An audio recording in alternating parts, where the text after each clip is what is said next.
Dibilang nggak terstruktur itulah kasar itu. Jadi mungkin bisa saat dimana kayak saya malas dan ntar di cancel dan segala macam. Desain grafis itu salah satu tujuannya adalah untuk menyelesaikan masalah. Kalau misalnya teman-teman burnout, cara paling sakit tapi paling efektifnya adalah nge-solve si problemnya itu. Dosennya sangat amat suportif dan mereka benar-benar nggak ngebedain mana yang kelas reguler, mana yang kelas karyawan, sangat amat profesional.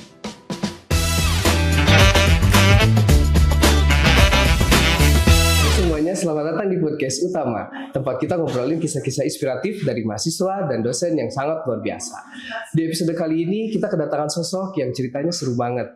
Dia kerja sebagai R&D lead di food and beverage. Oke, mari saja ya kita langsung kenalin Jason Joshua. Oke, Jason Joshua ini kuliah di desain grafis. Kenapa bisa? Nah, di sini kita akan ngulik nih gimana ceritanya Jason, dia mengatur waktu, mengatur kuliah, dan sebagaimana mestinya.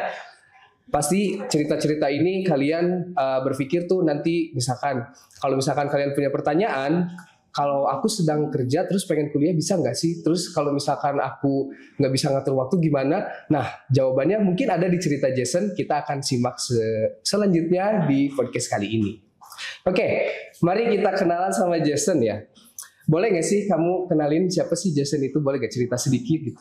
Oke, mungkin saya cerita sedikit dulu ya, saya itu siapa. Ya, boleh. Oke, halo teman-teman semuanya. Perkenalkan, nama saya Jason Joshua. Untuk saat ini saya sedang menempuh pendidikan di Universitas Widyatama, kelas karyawan tentunya, dalam jurusan desain grafis. Keren. Oke, sekarang tuh kamu tuh kerjanya di mana sih sebenarnya gitu? Oke, sebenarnya kalau untuk pekerjaan saat ini memang seperti yang Heru jelaskan tadi ya, sebenarnya aku tuh lagi kerjanya di bidang food and beverage sebenarnya sebagai research and development. Jadi kurang lebih kalau bagi teman-teman research and development itu apa? Research and development sebenarnya macam-macam. Jadi bisa bikin menu atau mungkin improve menu yang udah ada. Jadi intinya bikin atau create segala sesuatu lah, trial and error. Tapi intinya saya di food and beverage lah, kasih kurang lebih gitu. Oke, kalau begitu kan misalkan orang tuh mikir kayak food and beverage itu kamu tuh terjun gak sih sampai sebagai masak lah atau sebagai chef gitu-gitu, terjun gak sih? Sebenarnya kalau dulu saya sempat di tim operasional sebenarnya, masak dan segala macam. Cuma untuk saat ini saya mungkin fokus itu di belakang layar atau mungkin back office. Jadi saya lebih fokus ke dokumentasi, reporting dan segala macam. Berarti kamu tuh sebagai, kalau kita misalkan karyawan tuh di bagian kantornya gitu ya? Iya betul, di kantornya, bukan di kitchen gitu. Oke. Nah, kamu kan kita ngomongin nih soal Jason tuh pekerja lah ya, kita sebut pekerja ya. Betul. Nah, kenapa sih kamu tertarik buat kuliah gitu? Padahal kan biasanya orang tuh kalau misalnya udah kerja nih, udah nemu uang gitu ya kasarnya. Nah, biasanya mereka tuh kayak, udahlah kerja aja ngapain kuliah. Gitu. Betul. Nah, sebenarnya apa sih yang buat kamu yakin buat balik lagi ke kuliah gitu? Sebenarnya kalau alasan paling utamanya mungkin puji Tuhan saya memang ada rasa kesenangan ya di dunia desain semestinya. Jadi saya mikir kayaknya asik nih kalau misalnya saya pengen coba ngembangin sama fokusin skill sama knowledge saya di bidang ini gitu. Makanya saya mikir kayaknya mungkin bisa nih cari-cari mungkin gimana caranya biar si skill atau mungkin si kesenangan saya itu coba bukan sebagai hobi tapi benar-benar bisa dikembangin secara detail dan terstruktur kasarnya gitu. Makanya saya waktu itu sempat cari-cari segala macam, tentunya banyak kursus dan segala macam. Cuma saya pikir kalau kursus itu kan bisa dibilang nggak terstruktur itulah kasar itu. Jadi mungkin bisa saat dimana kayak saya malas dan ntar di cancel dan segala macam. Akhirnya saya mikir ya udah mungkin kayak cara paling proper saya untuk saat itu adalah kayaknya saya memang pengen kuliah lagi. Cuma memang untuk problem tentunya adalah di waktu tentunya. Karena kan saya kerja ya. Betul. Nah makanya waktu itu saya nyari ternyata puji Tuhan saya nemu ada kelas karyawan di Widyatama dan ada jurusan yang saya mau itu desain grafis. Makanya saya pikir wah ini kayak pas banget dan akhirnya ya udah saya memutuskan untuk join di Widyatama. Wih, keren sih. Tapi emang ya kalau misalkan kita lagi kerja tuh pasti mikirnya gimana ya kalau misalkan kuliah gitu kan Senin sampai Jumat belum kita juga harus kerja kan. Betul. Nah, ternyata kan pada saat kita mencari-cari nih di Widyatama ternyata ada nih kelas karyawan gitu kan. Nah, itu bisa membantu banget ya. Walaupun memang pasti waktunya juga kepotong banyak. Cuman kan gimana caranya kita pasti juga punya cara untuk mengatasi lah ya. Itu gimana sih waktunya kerja kapan, waktunya kuliah kapan, apalagi tugas-tugas juga kan. Nah, aku pengen nanya juga nih di sini. Kalau misalkan kamu kan kerja sebagai desain kan, tentunya sebagai desain juga kamu juga ada kerja di food and beverage. Nah, manfaatnya itu apa sih? Apakah emang ada kesinambungan nih antara desain sama di food and beverage gitu? Oke, sip. Ini pertanyaan bagus banget. Sebenarnya kalau misalnya berkesinambungan secara langsung atau mungkin secara real praktek, kayaknya mungkin aku belum bisa ngasih contoh langsung lah ya kasar itu. Cuma mungkin yang bisa kepakai di sini itu apa? Yang bisa kepakai di sini itu bisa dibilang kemampuan berpikir kita gitu, atau mungkin POV kita lah kasar gitu. Iya. Jadi mungkin kalau misalnya kita tahu, teman-teman tahu, mungkinnya desain grafis itu salah satu tujuannya adalah untuk menyelesaikan masalah lah, pemikiran gitu. Jadi kalau misalnya ada yang ribet, gimana caranya kita bikin sesuatu jadi simpel dan mudah dimengerti sama semua orang. Nah, mungkin pemikiran-pemikirannya atau mungkin design thinking ini jadinya tuh bisa dibilang sangat membantu saya dalam pekerjaan. Jadi kalau misalnya saya menemukan suatu problem, instead of panik dan segala macam, saya lebih ngerti nih gimana sih problemnya apa, cara menyelesaikan apa, terus jadi intinya bisa berpikir secara terstruktur, sama critical thinking saya bisa lebih teratur. Cuma kalau misalnya yang kecil-kecilnya mungkin kayak ini mungkin sesuatu hal yang remeh, cuma nih kayaknya kalau misalnya di dunia kerja ini lumayan impactful gitu ya. Dari cara nulis, cara bikin slide dan segala macam, karena mungkin saya anak desain, ada tipografi dan segala macam. Jadi secara komposisi dan layout saya bisa dibilang lebih paham dan lebih rapi lah. Kenapa? Karena bisa dibilang ada saat dimana kalau misalnya kita ngelihat, let's say teman-teman kerja yang lain, teman-teman yang baru awal masuk, biasanya wordingnya tuh sama komposisi dan segala macam bisa dibilang rada berantakan kasarnya gitu. Cuma mungkin karena saya ada sedikit basicnya, akhirnya ya puji Tuhan jadi sedikit lebih rapi lah. Bukan berarti saya lebih better enggak, cuma mungkin saya lebih beruntung aja karena saya dapat ilmunya gitu. Jadi kalau kasarnya kita bilang tuh sebagai problem solver lah ya. Yang mana ada masalah, itu pasti kita memikirkan sih gimana sih caranya si masalah tersebut tersolusikan gitu. Betul. Nah juga kan kalau misalkan kita sebagai desain grafis juga kan pasti ada idenya juga kan. Gak mungkin dong kita kan bikin sesuatu, ada masalah nih, pasti ada sesuatu yang harus kita selesaikan tuh, pasti ada sebuah ide yang mana ide tersebut pasti menjawab dong. Yes, betul banget. Gitu. Keren ya. Oke, sekarang kita coba menggali lebih dalam tentang Jason nih. Nah, kamu ini kan berarti mahasiswa iya, pekerja iya dong. Nah, jadwal padat banget tuh. Wah, iya. Nah, dari Senin sampai Jumat tuh kamu biasanya ngapain aja sih gitu? Seperti biasanya kalau bisa kelas karyawan Senin sampai Jumat 9 to 5 pasti kerja. 9 to 5 banget ya? Betul. Itu pun kalau beruntung gitu ya, pasti kalau umumnya pasti lebih dari itu sebenarnya. Iya. Jadi sebenarnya kalau Senin sampai Jumat memang saya umumnya kerja, cuma karena saya ada kuliah, pastinya kalau pulang ngerjain tugas dulu pastinya. Sama kalau ada kelas online, pasti kelas online dulu. Cuma intinya sih untuk keseharian sih nothing spesial ya, kerja. Cuma mungkin karena teman-teman yang lain mungkin di kantor saya tuh karena nggak ada kerjaan ya, mungkin habis pulang kerja bisa langsung istirahat, atau mungkin ada yang udah punya keluarga bisa langsung menghabiskan waktu sama keluarga dan segala macam. Cuma karena memang saya ada fokus studi di sini, makanya saya pasti mau nggak mau harus spend waktu lebih untuk ngerjain tugas sama fokus ke kuliah lah. Jadi bagi dua banget ya. Pulang orang-orang mah bisa langsung tiduran atau istirahat gitu, tapi kamu mah langsung kuliah gitu ya. Betul, keren banget sih. Itu sebenarnya nggak gampang ya untuk memisahkan gimana sih caranya kita ngebagi waktu kayak gitu. Terus belum juga kan kalau kerja kita pasti ada waktunya capek, ada waktunya kayak kita tuh males banget gitu ya, apalagi kita sebagai Gen Z yang mana kita lihat di internet tuh Gen Z gak bisa beli rumah. Nah itu dia. Betul banget dah. Emang dari situ emang susah banget sih, cuman gimana caranya dari diri pribadi sendiri ya, untuk gimana sih kita pengen nih, wah aku jadi sebagai pekerja tapi aku juga pengen dong naik level gitu kan, karena kan nggak cukup ya, nggak cukup, semua kita sebagai pekerja juga pasti pengen nih tingkatan dari studi kita juga naik gitu kan, sebagai punya gelar apalagi gitu kan. Nah kayak gimana nih kalau misalkan kamu merasakan punya rasa burnout. Kita bilang ya kalau di anak-anak semua pekerja ataupun apa ya gitu, kita bilang burnout itu selalu ada gitu. Nah gimana sih kamu ngatasinya, apalagi kamu sibuk banget kan? Iya. Oke. Sebenarnya kalau untuk burnout sampai stres banget, puji Tuhannya aku sendiri sih belum pernah gitu. Cuma kalau capek memang ada sebenarnya. Tapi kalau misalnya nanya gimana cara ngatasin entah itu capek, burnout atau mungkin depresi, mungkin cara yang paling awal yang aku suggest adalah kita harus cari tahu dulu nih, kita burnout karena apa gitu. Kasarnya adalah apa? Kasarnya kayak kita kalau misalnya sakit, sebelum kita minum obat, kita harus tahu dulu nih obat apa yang kita pakai, sama sakit apa yang bakal kita sembuhin. Burnout itu kurang lebih sama menurut saya. Kenapa? Kita harus tahu dulu ini problemnya sebenarnya karena apa. Apakah karena memang lagi jenuh, lagi capek, atau mungkin lagi banyak tugas sebenarnya. Tapi intinya adalah kalau menurut saya pribadi, kalau misalnya teman-teman burnout, atau mungkin capek, depresi dan segala macam, cara paling sakit tapi paling efektifnya adalah nge-solve si problemnya itu. Jadi kenapa saya ngomongin ini memang to the point banget sebenarnya gitu ya. Ada problem diselesain, tapi Tapi kenapa saya neken itu? Karena ada beberapa orang yang kasarnya kalau misalnya mereka lagi burnout, depresi atau mungkin lagi capek, instead of dia menyelesaikan masalah, dia malah coba kabur dari masalah. Jadi misalnya kayak, aduh banyak tugas nih, simpelnya misalnya anak DKP banyak tugas dan segala macam. Sebenarnya cara paling simpel biar nggak stres adalah menyelesaikan tugas itu sebenarnya. Cuma karena kita kadang kayak, aduh stres nih banyak tugas, akhirnya malah kayak coba cari yang lain biar refreshing dulu dan segala macam. Tapi akhirnya ada apa? Akhirnya bukannya makin happy malah makin stres. Jadi sebenarnya cara biar nggak burnout tuh mau nggak mau memang kita menghadapi si problemnya itu lah. Jadi diketahui dulu problemnya apa. Terus yang kedua seenggaknya kalau nggak diselain kita coba solve lah.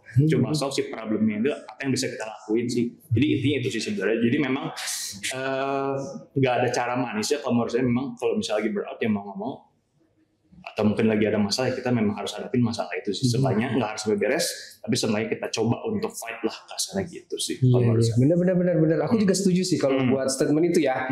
Jadi emang burnout itu sebenarnya bisa kita bilang tuh sebenarnya nggak ada. Burnout itu adalah gimana caranya kita ngehadapin aja gitu. Walaupun kita dapat burnout lah itu segala macem. Tapi kalau misalkan kitanya pengen gerak, pasti kita tuh pengen gerak gitu. Apa yang kita kerjain juga pasti selesai sebenarnya.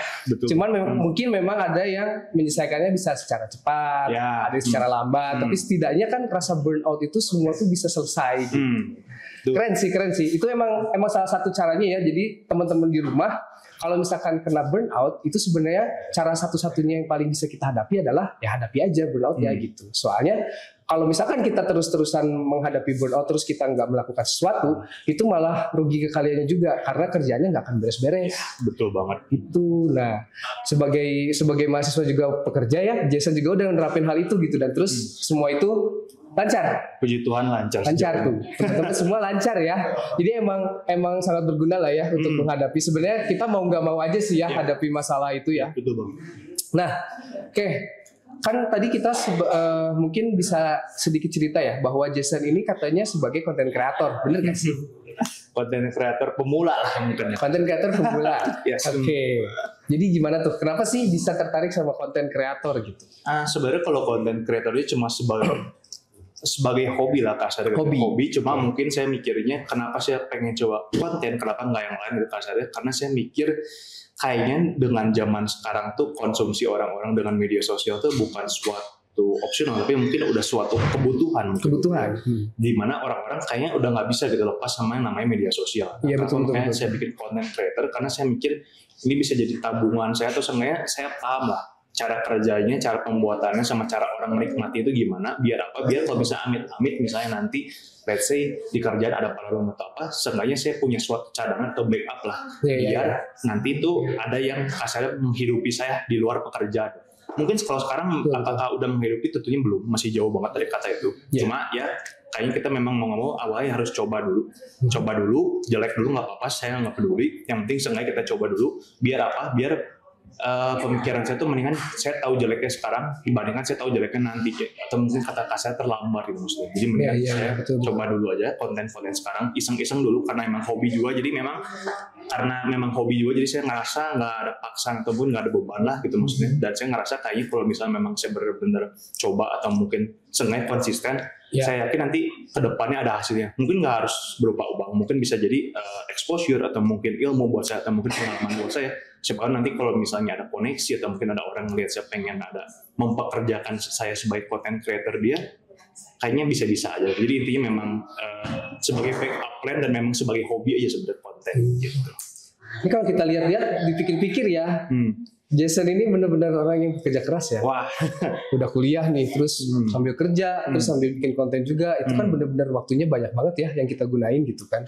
Nah, konten yang kamu bikin itu seperti apa sih, Jason? Apakah emang konten yang kamu bikin itu sesuai dengan pekerjaan, yaitu food and beverage, atau kamu sebagai mahasiswa nih, yang mana itu berbau dengan desain? Oke. Ini pertanyaan menarik banget. Sebenarnya kalau untuk konten saya saat ini memang fokusnya malah lebih ke yang sebagai mahasiswa desain sebenarnya, bukan mahasiswa desain. Yes, betul. Jadi bukan sebagai kerjaan. Kalau kerjaan kan tadi saya fokusnya di bidang food and beverage ya, di bidang makanan. Cuma kalau konten ini bisa dibilang di bidang seni atau mungkin desain lah. Nah, kenapa kok bikinnya nggak sesuai sama yang kerjaan aja gitu? Maksudnya biar benar-benar dedicated gitu. Iya, betul. Cuma mungkin ada saat dimana karena kita udah benar-benar tiap hari ketemu, let's say mungkin saya udah ketemu food and beverage atau mungkin makanan tiap hari, ada titik jenuh yang saya ngerasa kayaknya kalau misalnya dibikin konten, walaupun saya suka sama food and beverage, pasti bakal kayak ada, waduh saya kayak nggak bakal kuat kan tiap hari ngeliat ini mulu. Makanya yang saya pilih untuk saat ini adalah content creator di bidang seni maksudnya. Karena bisa dibilang sebagai pelampiasan atau mungkin pelarian saya lah kasar itu. Biar di luar kerjaan tuh ada yang lain loh. Di dunia itu bukan cuma soal makanan, bukan soal kerjaan, bukan soal kantoran, tapi ada banyak hal-hal lain yang bisa dieksplor di dunia. Salah satunya tentunya di dunia desain sama seni. Jadi kalau misalnya untuk kontennya sendiri tenang, sebenarnya kontennya simpel banget teman-teman. Jadi sebenarnya cuma kayak ngegambar doang, sama mungkin saya ada sedikit storytelling. Jadi nothing special, cuma sesuatu yang simple. Tapi kenapa saya bikin sesuatu yang simple? Karena memang tujuan saya itu pengen konten saya itu bisa dinikmati sama semua orang lah. Jadi orang pas nonton konten saya itu nggak harus mikir, nggak harus fokus atau apa, tapi bisa ditonton pas dalam waktu santai atau mungkin pas mereka pengen istirahat lah kasar. Sama kayak saya waktu kalau misalnya bikin konten ini pun sebagai salah satu pelampiasan atau mungkin refreshing saya setelah jenuhnya waktu atau mungkin dunia kerja lah, mungkin kasar kurang lebih kayak gitu. Betul. Tadi juga sempat di-mention ya sama Jason itu kalau misalkan kita ngebikin karya terus ngebikin konten dengan apa yang kita kerjain setiap hari gitu, itu pasti merasakan bosen lagi. Lebih parah ya. Wah ya betul banget itu. Jadi gimana caranya, mending kita nyoba yang lain kan, yaitu hobi yang lain kita bisa pakai buat yang lain juga gitu. Betul. Apalagi kita dari kuliah desain bisa jadi sebuah konten yang lain, itu juga bisa jadi nilai plus dong. Karena kan kita bisa dari Senin sampai Jumat gitu, kita kerja pasti aduh capek banget, letih banget ya kan. Nah terus pas kita bikin video tentang desain tuh kayak wah ini hal baru gitu kan, belajar hal baru dong pasti. POV baru lah ya. Jadi depan mata tuh kita bukan semacam dapur atau kepiring gitu kan, enggak kan. Dan depan kita paling kertas, kalau enggak laptop ya kan, dengan set lampu, kamera dan segala macam. Pemandangan baru lah. Jadi pemandangan baru. Kenapa ini penting menurut saya? Karena saya takut lah kalau misalnya cuma fokus di satu sisi atau mungkin satu POV doang, pemikiran saya menjadi sempit gitu. Betul. Karena saya mikir kayaknya sekarang dunia makin luas, apalagi dengan tadi yang kayak saya bilang, medsos di mana-mana, media sosial di mana-mana. Kayaknya kalau misalnya kita pemikiran cuma fokus ke satu titik doang, kita malah kalah sama orang-orang lain. Kenapa? Karena banyak banget informasi di luar sana yang bisa kita dapatkan dengan mudah sekarang di media sosial. Jadi kayaknya mau nggak mau, suka atau nggak suka, kayaknya memang secara POV maupun secara knowledge maupun secara ilmu kita nggak bisa sih melihat dari satu sisi doang. Itu menurut saya pribadi sih. Iya sih. Tapi emang sebagaimana mestinya juga orang-orang juga selalu nempel dengan namanya handphone ya. Betul. Habis bangun tidur, mau kemanapun itu pasti selalu pegang yang namanya handphone. Kemanapun pasti udah pakai handphone. Mau refreshing, mau kerja, mau profesional, mau sekedar cuma iseng doang. Semuanya handphone itu udah bisa dibilang bukan suatu opsional, tapi udah sebagai memang apa ya? Kasarnya bagian dari tubuh gitu. Betul bagian dari tubuh, nggak bisa dipisahin. Itu udah nempel banget gitu. Itu udah wajib banget. Iya, makanya mendingan kita mencari solusi di mana kalau misalkan semua orang menggunakan sosial media gitu ya, kenapa kita nggak coba terjun buat sosial media? Betul. Kan kita nggak tahu ya sebenarnya rezeki orang juga kita nggak pernah tahu kan dari manapun itu kan. Entah kita kerja di makanan, entah kita kerja di desain juga kita nggak tahu kan. Tiba-tiba kita mendapatkan rezeki yang out of nowhere gitu kan. Nggak ada yang tahu sebenarnya gitu. Iya, nggak ada yang tahu. Dari mana aja, rezeki bisa dari mana aja, koneksi bisa dari mana aja gitu. Iya, nah tadi kan kita sempat ngebahas tentang konten kreatornya dari Jason kan. Nah di sini tuh katanya ada namanya apa sih namanya ini? Artisan Tales. Oke. Nah boleh gak sih ceritain kenapa sih Artisan Tales gitu? Itu apa gitu? Sebenarnya kenapa Artisan Tales? Sebenarnya Tales itu kan bisa dibilang dongeng atau mungkin cerita lah, bahasa lebaynya, bahasa puitisnya sebenarnya gitu. Tales tuh. Kenapa kata Tales? Karena memang saya mikir tadi seperti saya jelaskan tuh pengen fokusnya ngegambar, tapi mungkin ada sedikit bumbu cerita atau mungkin storytellingnya juga lah. Jadi Tales itu maksudnya. Nah artisan tuh apa? Artisan tuh bisa dibilang kayak sesuatu seni, cuma mungkin biasanya fokusnya tuh bisa dibilang kayak apa ya, seni-seni spesifik atau mungkin biasanya kayak makan kayak misalnya pastry atau mungkin bakery kayak artisan gitu maksudnya. Kenapa Artisan Tales? Karena saya mikir kayaknya dengan background saya seorang let's say pekerja di dunia F&B makanan sama yang mungkin pengen bikin konten soal mengenai storytelling sama gambar-gambar, jadi kayaknya Artisan Tales itu maksudnya dalam artian ya udah art itu menggambarkan seni dan desain lah kasarnya yang saya pelajari sama menggambarkan juga bidang masak saya secara tidak langsung atau mungkin sedikit lah menggambarkan bidang masak saya secara tidak langsung. Sama kalau tales-nya itu ya bisa dibilang kasarnya lebih kayak kedongeng aja gitu lah, bahasa puitis saya sebenarnya gitu, biar enak didengar aja gitu sih kurang. Jadi agak ada sedikit bumbu-bumbu hayalan ya dari konten-kontennya itu ada sedikit-sedikit hayalan gitu kan. Betul. Ada sedikit-sedikit menghayal. Ada mabuk-mabuk. Oh, Gitu lah. Oke, nah tadi kan kamu juga sempat mention ya kalau misalkan si content creation ini adalah kita bilang sebagai backup untuk kehidupan mungkin ya. Betul. Nah sebenarnya kalau misalkan nanti kamu mungkin kita bilang amin ya di dalam segi konten kreator itu sukses. Nah goalsnya tuh apa? Apa sih yang pengen kamu capai gitu? Oke, sebenarnya kalau misalnya goals, saya yakin tiap orang punya goalsnya masing-masing ya. Iya. Kalau misalnya ngomongin goals, pasti goals besarnya adalah, let's say, kalau misalnya ini mah berandai-andai gitu kan, mimpi kan gratis. Let's say, ya mungkin let's say jutaan subscriber, atau mungkin saya bisa financial freedom dari sana, atau mungkin bisa hidup dari konten saya sendiri, gitu gitu ya. Cuma kan bisa dibilang itu goals yang gede banget. Nah, karena goalsnya terlalu gede banget, jadi ada pentingnya menurut saya goalsnya itu kita coba bikin per layer dulu. Maksudnya apa? Maksudnya kalau misalnya kita langsung ngincar yang gede, biasanya kita bakal jadi kayak, wah ini kayak nggak mungkin, atau mungkin, wah ini gimana cara nge-achieve nih. Intinya jadi bingung dan akhirnya kita malah jadi bikin, ini kayaknya nggak mungkin, dan akhirnya malah jadi nggak mulai-mulai atau mungkin nunda-nunda. Makanya mungkin untuk goals utamanya dari si bukan kayak financial freedom dari si content creator saya, tapi saya bagi beberapa layer. Nah mungkin layers yang untuk saat ini saya kejar adalah yang pertama tentunya, let's say kalau misalnya ngomongin YouTube gitu mungkin ya, let's say 1000 subscriber sama mungkin bisa dimonetize lah video saya itu. Jadi ada big goalsnya, tapi dari big goals itu ada turunan-turunannya lagi, dan untuk yang saat ini saya kejar itu sih tadi yang 1000 subscriber itu. Kurang lebih kayak gitu. Oke. Berarti goals yang kamu tuju itu sebenarnya bagi beberapa layer yang sangat banyak dong ya. Betul. Yang pertama dari yang paling kecil dulu, yang mungkin bisa kita kejar secara singkat lah ya, kita bilang. Bisa kita kejar dulu. Yang secepatnya dulu bisa kita kejar mungkin ya. Jadi kenapa ini penting menurut saya? Ini biar kita secara logika sama secara emosional pun jadinya lebih kayak, oh ini possible untuk kita kejar. Kita langsung lihat yang berjuta-juta, itu kayaknya wah ini mah gede banget, nggak mungkin, wah ini mah kayaknya orang-orang hebat dong nih yang bisa kayak gini. Itu menurut saya pemikiran yang kurang sesuai. Jadi harusnya kalau misalnya bikin goals, itu memang harus dibikin dulu beberapa layer atau matriksnya lah. Biar kita juga lebih paham kita tuh tujuannya sebenarnya harus kemana-kemana dulu sih jalannya buat nyampe si big goals itu. Betul. Gitu. Soalnya kalau mungkin ya emang kalau bermimpi nggak ada salahnya ya. Mimpi kan gratis kan, bener kan? Nah, kalau misalkan kita sebagai realita nih, pasti kan kita ngejarnya yang kecil dulu. Biar kita tuh tetap semangat dong. Karena kalau misalkan kita kejauhan terus nggak sampai-sampai tuh malah kita stres banget. Capek banget itu. Iya capek banget kan mikirnya kan. Jadi mendingan kayak udahlah bertahap, kita dari hal kecil dulu lah. Nanti kalau udah sampai yang ini dituju, kita lanjut lagi lah ke tahap berikutnya gitu kan. Kalau gitu tuh kita jadi punya motivasi. Motivasi yang kayak kejar nih. Oh ternyata bisa loh. Segini bisa, terus kita ya udah coba lagi deh yang baru gitu kan. Betul. Jadi intinya beberapa layer, tapi layernya itu menuju ke goals besar itulah. Iya betul. Pasti ya tujuan utamanya pasti mimpi yang awal dong. Cuma kan kita sebagaimana kita mengejar dari yang kecil dulu, naik tangga lah ya kita sebut. Oke, nah menarik banget ya. Mungkin kita sudah mengulik nih sejauh mana sih Jason, terus juga kita udah sampai ke content creationnya dia, yang mana dia juga sangat suka nih ngelakuin itu, walaupun dia waktunya sangat sibuk.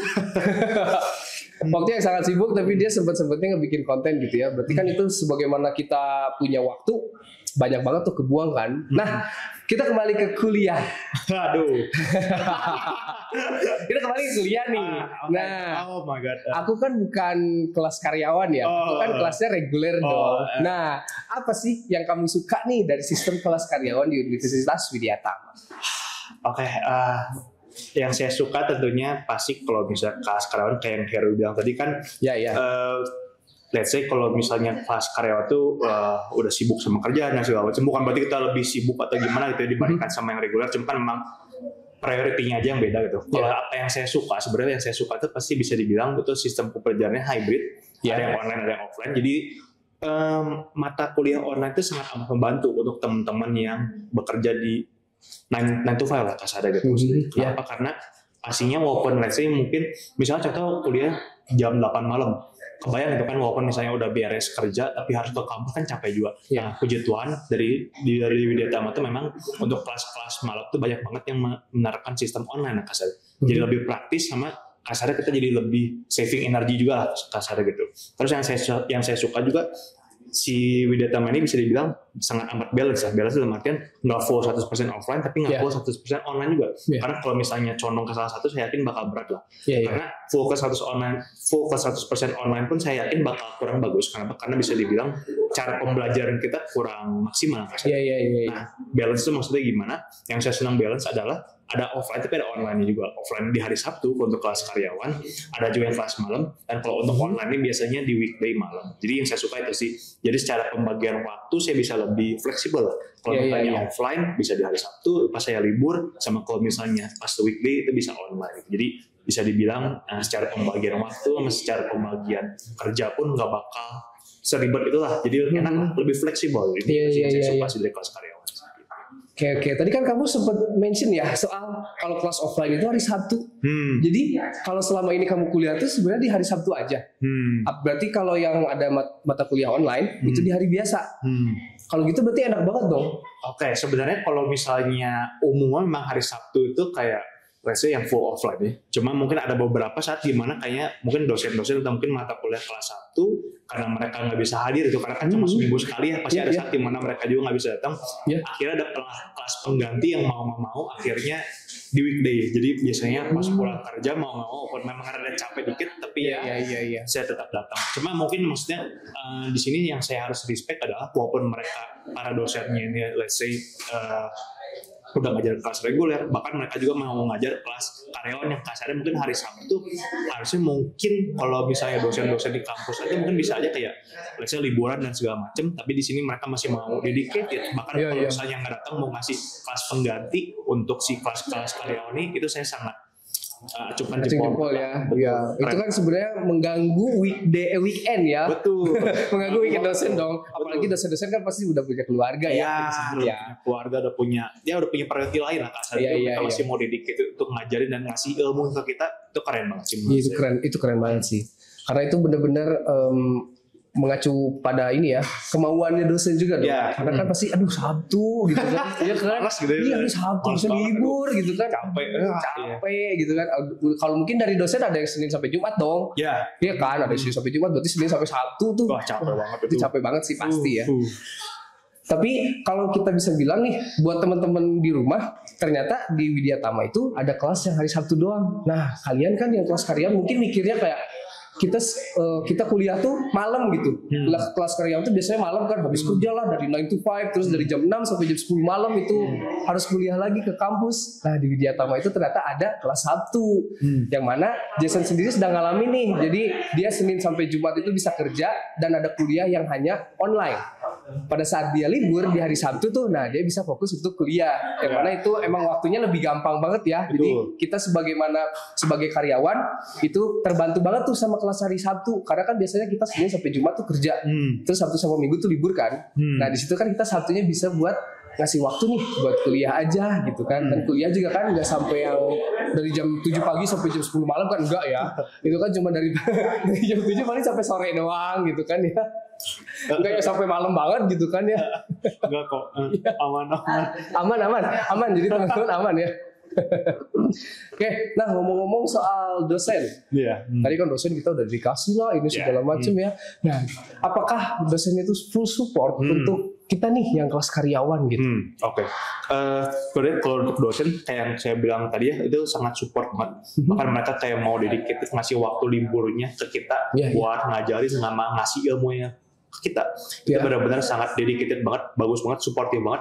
Bahkan ini nggak harus di jam pelajaran atau mungkin di jam mata kuliah aja ya. Misalnya kalau misalnya memang kita ada perlu atau mungkin kita mau ada bimbingan dan segala macam, pasti kalau misalnya kita nge-WA dosen dengan cara yang baik dan sopan, tentunya itu pasti bakal dibalas dan pasti bakal banyak membantu lah. Bahkan seringkali dosen juga kayak sering banget aktif bagi-bagi materi dan segala macam di luar jam perkuliahan. Jadi kayak ini ada referensi ini ada ini bisa dipelajari, ini ada yang bagus nih dipelajari. Jadi jangan mikir karena ini mah kelas kalian dosennya asal ngajar doang atau seberesnya doang lah. Dosennya sangat amat suportif dan mereka benar-benar nggak ngebedain mana yang kelas reguler, mana yang kelas karyawan, sangat amat profesional. Bahkan tadi yang kayak saya bilang, kalau misalnya hari Sabtu pun mereka nggak bisa ngajar atau mungkin ada keperluan, mereka benar-benar akan bertanggung jawab untuk nyari jam pengganti atau mungkin hari pengganti lah, mengganti si jam kosong itu. Jadi kalau secara suportif sangat amat suportif banget, nggak ada keluhan sama sekali sih. Iya. Jadi kalian juga sebagai mahasiswa juga kebantu ya. Kan mungkin ya ada yang mikir mungkinnya kayak kelas karyawan pasti dibedain nih, dosennya udah capek lah gitu, terus harus ngajar juga kan. Cuman di kita ternyata enggak ya. Kita tuh full support, bahkan sampai mereka tuh ngerelain ganti hari gitu demi buat ngajar kalian. Gitu. Nah, ngomongin soal itu, aku pengen tahu nih, kalau misalkan di kuliah, oke, kita lihat saya kuliah nih, pasti ada momen-momennya dong. Apalagi kelas karyawan mungkin berbeda ya sama yang reguler A. Nah, apa sih momen yang berkesan menurut Jason nih selama kuliah? Kelas karyawan yang paling berkesan, mungkin ini berkesannya bukan dalam artian yang indah, cuma mungkin yang paling saya ingat lah kasarnya. Iya, yang memorable lah ya. Yang memorable lah kasarnya gitu ya. Waktu itu, jadi kalau misalnya teman-teman tahu, mungkin kalau misalnya kelas DKV, teman kelas desain itu bisa dibilang tugasnya numpuk banget gitu ya. Jadi mau itu UTS, terutama UAS itu biasanya gila-gilaan UAS tugasnya gitu ya. Saya ingat waktu semester 2 atau 3 saya lupa, ada tugas isometrik, kalau nggak salah itu komputer grafis kalau nggak salah gitu ya. Itu H-1 saya belum ngerjain sama sekali karena betul karena benar-benar fokus di kerjaan sama fokus di ngerjain UAS yang lain sebenarnya. Iya. Itu saya benar-benar belum ngerjain sama sekali, belum berprogres sama sekali. Saya baru mulai kerjaan tuh H-1 jam 8 malam. Sedangkan dikumpulkannya tuh besok paginya tuh. Ya udah itu mau nggak mau saya benar-benar buka YouTube belajar. Saya hari dari jam 8 malam baru beres jam 5 pagi. Jadi itu nggak tidur sama sekali. Dan besoknya saya ke kampus ngumpulin tugas-tugas yang lain. Jadi wah apakah capek? Capek, memang capek. Cuma nih balik lagi ke soal yang burnout yang tadi. Instead of saya cabut atau mungkin ditunda-tunda atau mungkin mohon dosen kayak Pak minta waktu ini. Udah mendingan saya kerjain capek tapi mungkin perasaannya happy karena ya akhirnya puji Tuhan semua kerjaan sama tugas saya beres gitu, maksudnya nggak kabur. Cuma itu berkesan banget karena saya nggak tidur dan saya ngerjain semuanya dalam satu waktu lah di satu malam gitu. Itu capek banget sih. Ini capek sih. Ya. Tapi pada saat besok ya, pada saat pengumpulan kayak wah lega banget ya. Lega, bahagia dan ya maksudnya happy lah maksudnya. Happy ya. Wah maksudnya instead of saya coba tidur atau mungkin coba nyari-nyari alasan ya udah saya face it dan puji Tuhan berhasil dan itu happy banget sih. Cuma itu berkesan banget sih untuk saya. Iya, tapi emang gitu caranya kita nge-push limit diri kita kan. Betul. Kalau nggak begitu nanti masa kan minta ke dosen gitu kan kayak. Mohon gitu. Ya, apalagi sampai malam-malam terus gitu kan. Iya, apalagi kan maksudnya kelas karyawan itu harusnya secara pemikiran atau mungkin secara logika dasar soal skill, pembagian waktu sama tanggung jawab kita harusnya lebih lah dibandingkan teman-teman kita yang reguler. Kenapa? Karena kasar kita kan anggapannya udah kerja nih. Harusnya kalau bisa udah kerja kan lebih profesional dan lebih bertanggung jawab. Jadi harusnya menurut saya sih memang kalau misalnya kelas karyawan mau nggak mau kita memang ada tuntutan atau inisiatif untuk ngasih lebih lah kasar gitu. Atau mungkin sangatnya lebih disiplin soal waktu sih. Iya betul. Kita disediain minuman. Oh iya. Boleh kali diminum dulu. Wah boleh ya. Lumayan ya ngobrol-ngobrol gini juga lumayan ya. Serut juganya. Wah, seger ya. Seger bro. Akhirnya ya. Ternyata ngobrol kayak gini juga lumayan ya, sangat menguras untuk dari segi tenggorokan.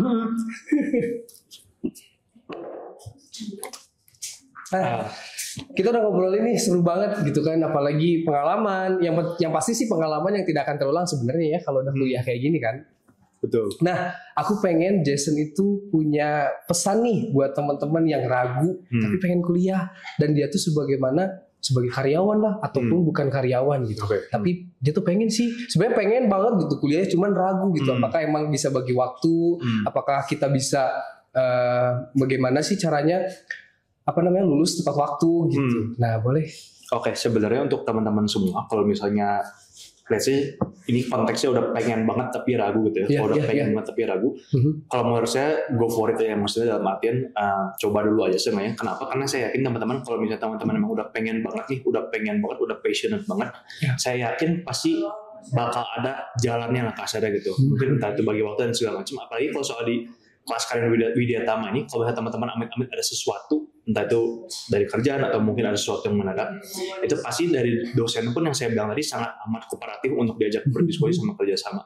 Jadi kalau misalnya teman-teman yang udah pengen banget nih, kalau udah pengen banget dan ragu cuma karena masalah waktu atau mungkin bagi waktu dan segala macam, menurut saya coba dulu ya teman-teman, dibandingkan teman-teman cuma kayak berandai-andai doang kayak, gimana ya kalau misalnya, gimana ya kalau misalnya ini, atau mungkin kenapa waktu aku nggak ngambil kuliah dan segala macam.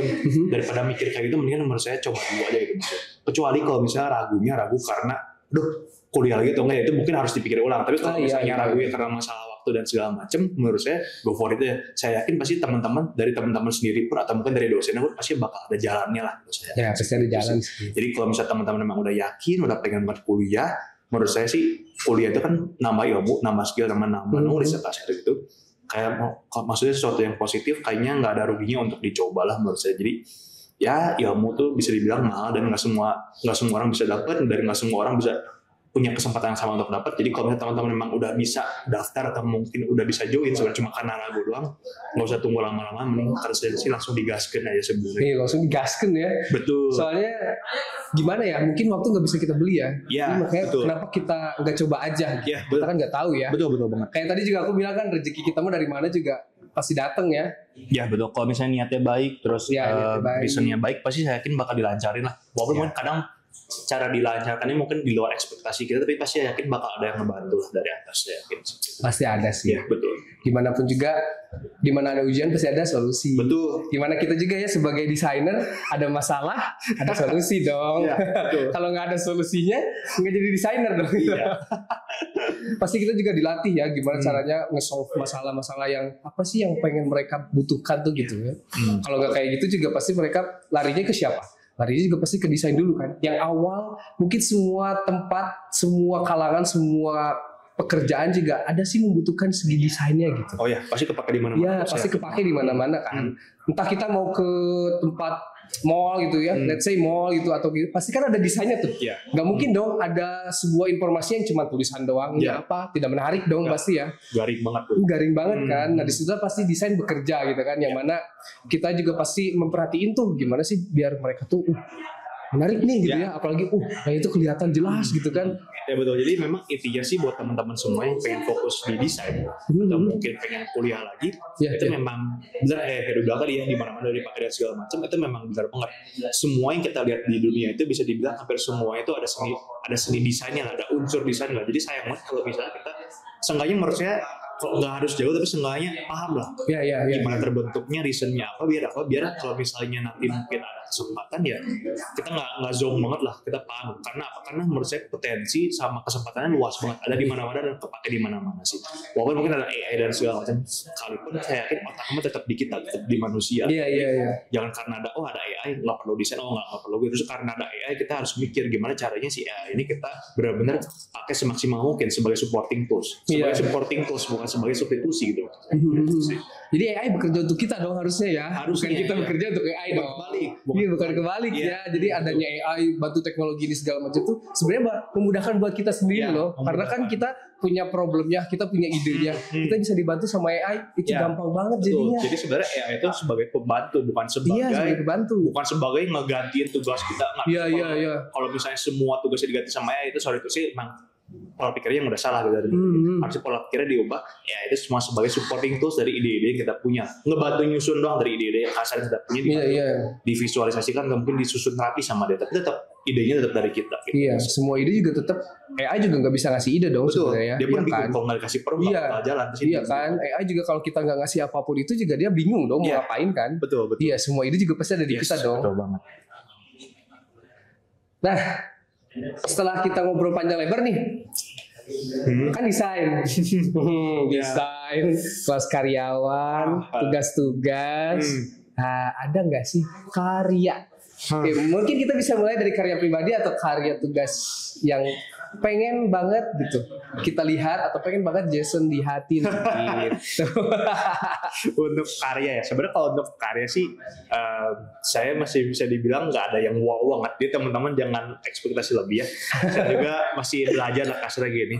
Cuma maksudnya bukan karena saya nggak maksimal atau apa diajarin, cuma kan karena saya fokus utamanya kerja dari yang saya bilang tadi. Cuma untuk karya mungkin ada sedikit di sini lah yang mungkin bisa. Kita punya karyanya Jason di sini teman-teman ya. Jadi bisa diliatin dan dijelaskan mungkin ya kenapa sih bikin karya ini gitu. Jadi sebenarnya kalau untuk karya sendiri sih saya memang lebih spesifiknya senangnya tuh di portrait sama di sketch sebenarnya. Jadi mungkin kalau misalnya teman-teman desain biasanya banyaknya mungkin di digital dan segala macam. Kalau saya pribadi nggak tahu kenapa saya memang paling nyaman itu memang di seni-seni manual lah, atau mungkin manual drawing atau mungkin traditional drawing. Jadi ini kasarnya sih sebenarnya straight to the point banget, simple banget. Jadi cuma gambar sketch, portrait orang-orang itu, maksudnya saya ngambil referensi biasanya mungkin dari Pinterest, teman dari internet dan segala macam. Jadi intinya sih memang kenapa saya pengen mengembangkan fokus di bidang ini. Tentunya memang sekarang seperti yang saya bilang tadi banyak di dunia tuh udah ngandalin teknologi digital dan segala macam. Tapi bisa dibilang ini tuh bisa dibilang apa ya, akses yang semua orang tuh bisa paling gampang dapat secara harga sama secara jangkauan, yang paling gampang didapat sama paling gampang dilatih ya. cuma pensil sama kertas kosong gitu. Semua orang bisa melatih, semua orang bisa berkarya kan. Iya. Kedepannya ntar mau bikin digital atau mungkin mau bikin pameran dan segala macam itu nggak masalah, tapi menurut saya basicnya memang awalnya harus dari sini dulu sih, harus dari kemauan kitanya dulu, dan kemauan itu muncul dari mana? Kemauan itu munculnya pasti dari kita sama kemudahan kita untuk menjangkau tuh. Makanya ini menurut saya yang paling mudah untuk dijangkau loh. Makanya saya awalnya startnya sampai sekarang pun senangnya di manual drawing kasarnya gitu. Karena dari basicnya gambar juga manual kan? Betul. Jadi sebenarnya memang basic gambarnya itu manual. Cuma memang tadi ya seperti yang saya bilang, kedepannya kalau misalnya mau pakai digital nggak ada yang nyalain. Cuma menurut saya baiknya kita coba yang kita bisa jangkau dulu lah, jangan langsung keren-keren dulu gitu sih. Tapi kalau dari Jason sendiri tertarik nggak sama digital painting? Sebenarnya digital painting ya. Sebenarnya digital painting itu menarik sih sebenarnya karena apa bisa dibilang tadi yang kayak saya bilang banyak banget potensinya, banyak banget dipakai di mana-mana. Bisa untuk di let's say hard copy, soft copy dan segala macam bisa dipakai kemana-mana, versatile banget.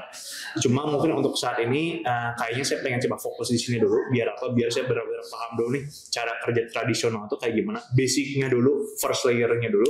Baru kalau misalnya nanti mungkin saya udah paham atau mungkin udah seenggaknya udah paham, atau mungkin udah jago, baru mungkin saya bakal loncat ke yang digital. Takutnya kalau misalnya saya langsung loncat yang digital sekarang, saya malah fokusnya di digital doang, tapi malah yang ini ditinggalin. Iya. Jadi pengen lupa ya. Iya betul. Jadi saya pengen balancing things out dulu lah kasarnya mungkin.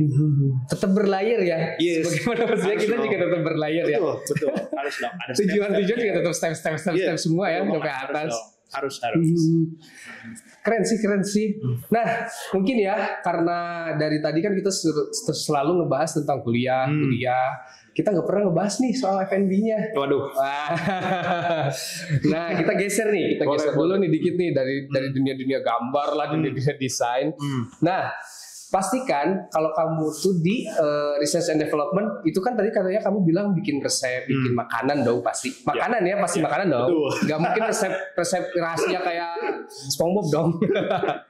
Nah, dish apa atau signature dish-nya Jason tuh apa gitu?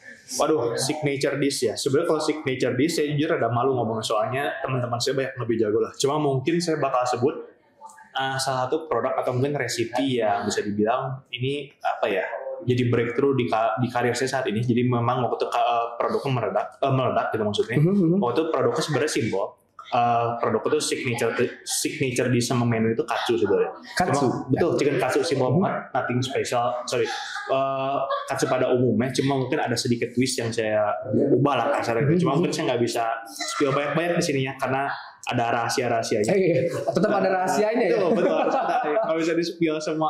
Nah, kenapa ini bisa dibilang mungkin ini nggak jadi signature dish saya, cuma mungkin bisa dibilang jadi memorable dish untuk saya karena bisa dibilang ini tuh produk yang bisa ngalahin apa ya, semua produk-produk lain di dalam artian secara rasa dia nomor 1 gitu sekarang, puji Tuhan gitu. Jadi bisa dibilang ya ini yang ngasih saya nama produk atau mungkin resep ini yang ngasih saya nama sama kesempatan lebih di perusahaan saya saat ini. Itu paling memorable.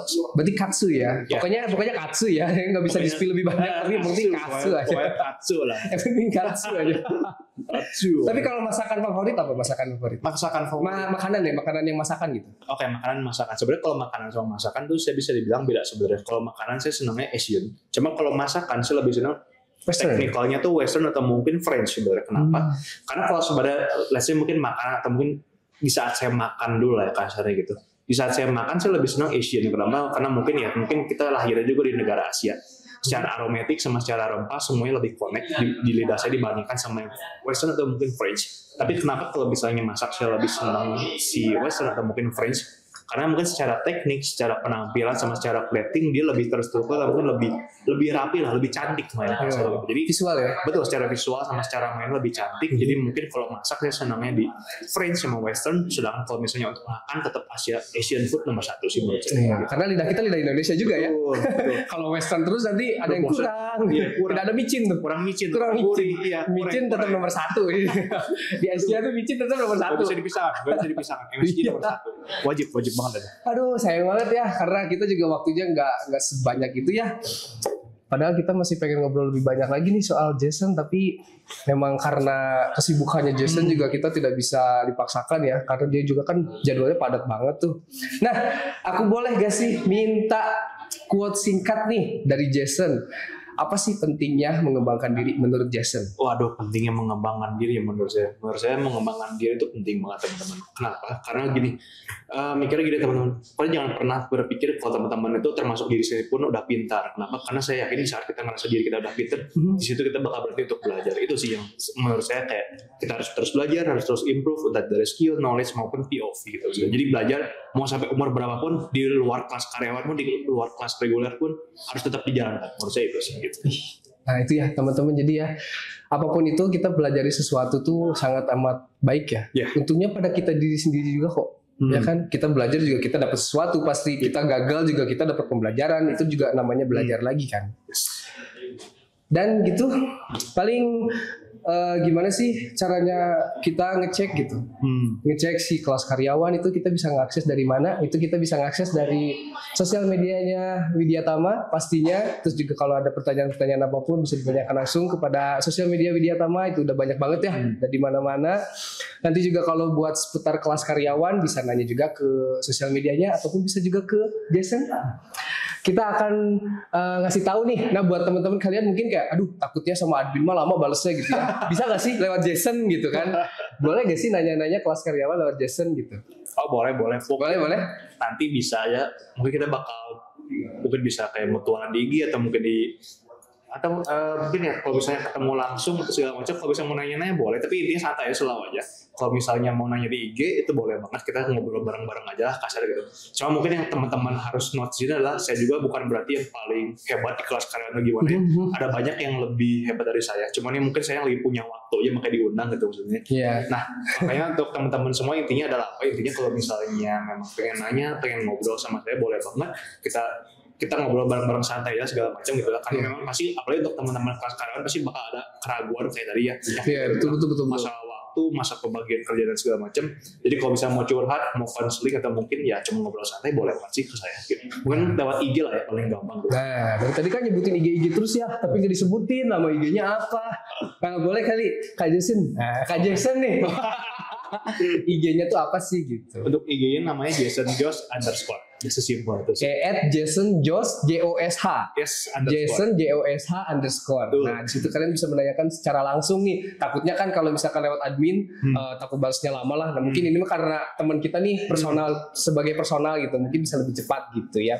Sama tadi juga jangan lupa teman-teman kita mention YouTube-nya itu namanya Artisan Tales. Wah, terima kasih. Jangan lupa di-subscribe ya gitu. Itu adalah karya-karyanya Jason sebagaimana dia sebagai food and beverage ya, kerja di dapur tapi bikin konten sebagai desain dan menggambar. Nah itu kalian bisa kepoin semuanya di sosial medianya Widyatama juga, sosial medianya dari Jason juga, sama mungkin itu dari kita semua. Terima kasih buat Jason atas waktunya. Thank you banget. Sangat dihargain sekali ya. Wah, dengan kepadatan waktu.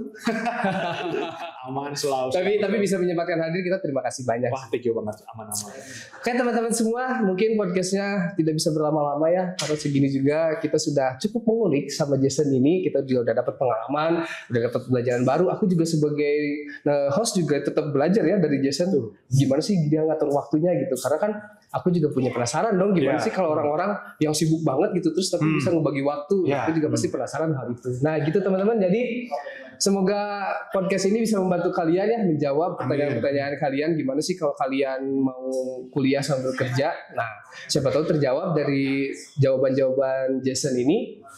Dan semoga kalian bisa yakin untuk kembali kuliah atau kuliah, bukan kembali kuliah sih, untuk kuliah gitu. Semoga bisa yakin sampai situ. Terima kasih Jason. Thank you so much. Kita pamitan. Dan teman-teman semua, terima kasih. Kita sampai jumpa di podcast selanjutnya. Thank you. Bye bye.